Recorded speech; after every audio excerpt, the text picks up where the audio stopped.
Essa é a segunda aula de educação financeira.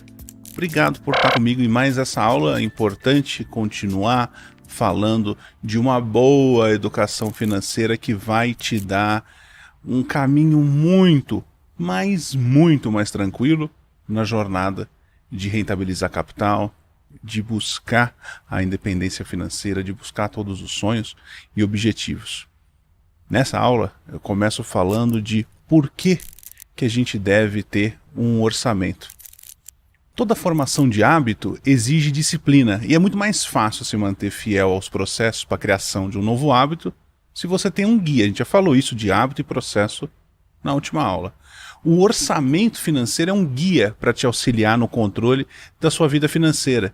Se a gente mantém as informações sobre as nossas finanças e as decisões que a gente deve tomar somente dentro da nossa cabeça, né? Se a gente não tem esse controle, deixa tudo aqui dentro da cabeça, tem uma grande possibilidade de que algo seja perdido no caminho. O controle financeiro, um orçamento, uma planilha, por mais simples que seja, apesar de ter coisa muito legal para você poder usar, te dá duas visões. A visão do que já aconteceu no passado, com seu comportamento financeiro, e aquilo que vai ou pode acontecer no futuro. Essa visão te deixa muito mais tranquilo para tomar decisões financeiras de como poupar, o que fazer, aonde alocar mais dinheiro, menos, que hábito na sua vida você deve mudar para atingir os objetivos. Então, ter esse controle, ter esse guia, ter o orçamento é definitivamente muito importante. Eu quero falar um pouco da importância do fluxo financeiro. Através do planejamento financeiro, a gente fica no controle das nossas finanças. Um bom planejamento nos possibilita, por exemplo, gerenciar os nossos gastos e fazer alocação de recursos de acordo com as nossas necessidades e desejos, que podem ir mudando ao longo do tempo, ao longo da nossa vida. Através do planejamento financeiro, a gente também consegue definir passos rumo a objetivos e fazer o acompanhamento do nosso progresso, ver se a gente está progredindo, como a gente está progredindo. E parte fundamental do planejamento é o fluxo financeiro. A gente precisa entender de onde os recursos vêm e para onde eles vão. E é por isso que, mantendo o registro das nossas receitas e das nossas despesas, fazem toda a diferença. Eu vou mostrar aqui um exemplo, né, um gráficozinho que a gente vai colocar na tela com a ideia do fluxo financeiro, despesa, receita, e cria esse fluxo. Entender bem o conceito de receita e despesa é o mínimo necessário para que você comece a colocar de fato sob controle as suas despesas. Aqui dentro do SST One tem uma planilha para o teu controle básico de finanças pessoais. Procura aqui nos materiais do SST One, tem uma planilha feita pela gente, especialmente para você. Eu quero te dar agora alguns exemplos de receita e de despesa. O que são receitas e despesas, Garuf? Vamos pensar em receita, é aquilo que a gente ganha. Salário é uma receita. Comissões, se você é um comerciante ou um vendedor que representa alguma marca, vende algum produto, é comissionado, comissão é uma receita.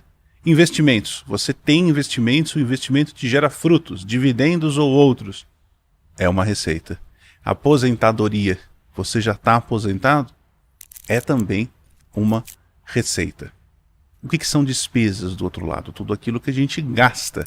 Exemplos de despesa: moradia, alimentação, transporte e saúde são os principais tipos de despesa, aquilo que a gente tem que gastar. Olhar o balanço, o equilíbrio entre receita e despesa é o passo número 1 do controle financeiro e é o que você vai aprender aqui. Categorizar é mais importante ainda. Quando a gente categoriza, a gente começa a entender aquilo que talvez pudesse ser reduzido, melhorado ou até mesmo eliminado. Quais são os tipos de despesa que a gente tem? Que tipo de despesa a gente tem no nosso dia a dia?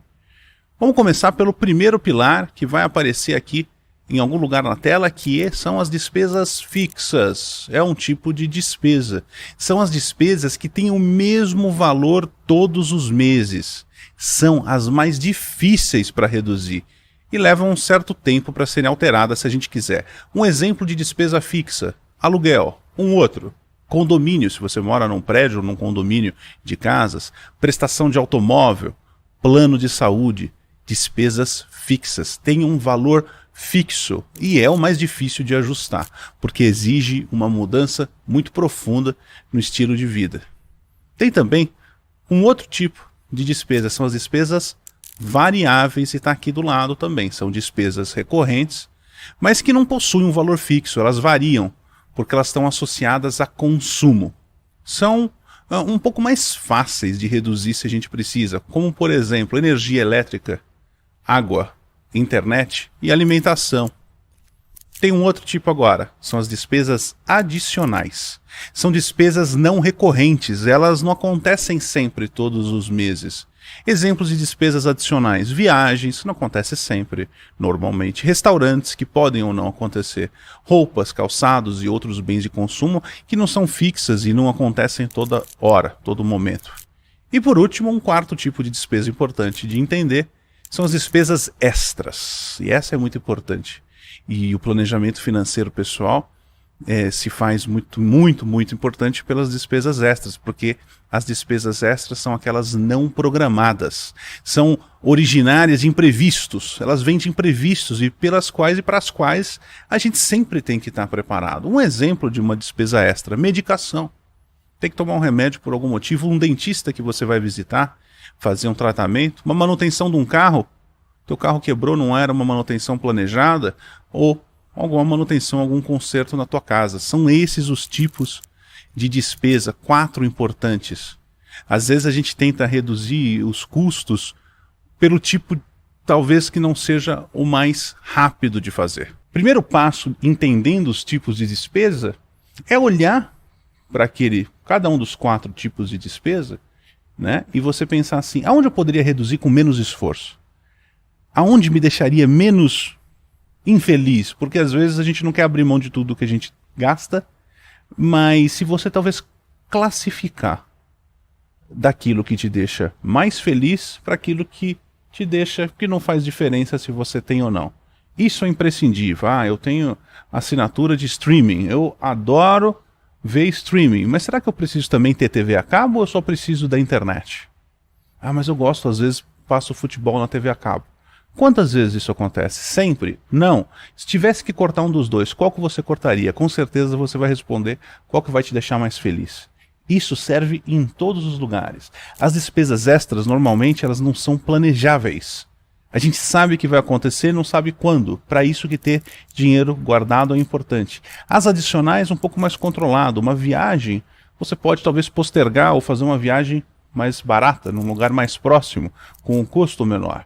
Um restaurante, você pode escolher ir ou não. Talvez não sair num restaurante, pedir uma pizza em casa, mais barato, de vez em quando. Agora, as despesas que são as fixas, geralmente são as mais caras. Você quer morar onde você mora? Você precisa morar onde você mora? Você pode reduzir o teu padrão de vida para dar um passo maior na frente? Sim ou não? Avalia o que te faz feliz e o que te permite guardar dinheiro, poupar e poder crescer o teu patrimônio para cada vez mais, com o tempo, você ter uma vida melhor.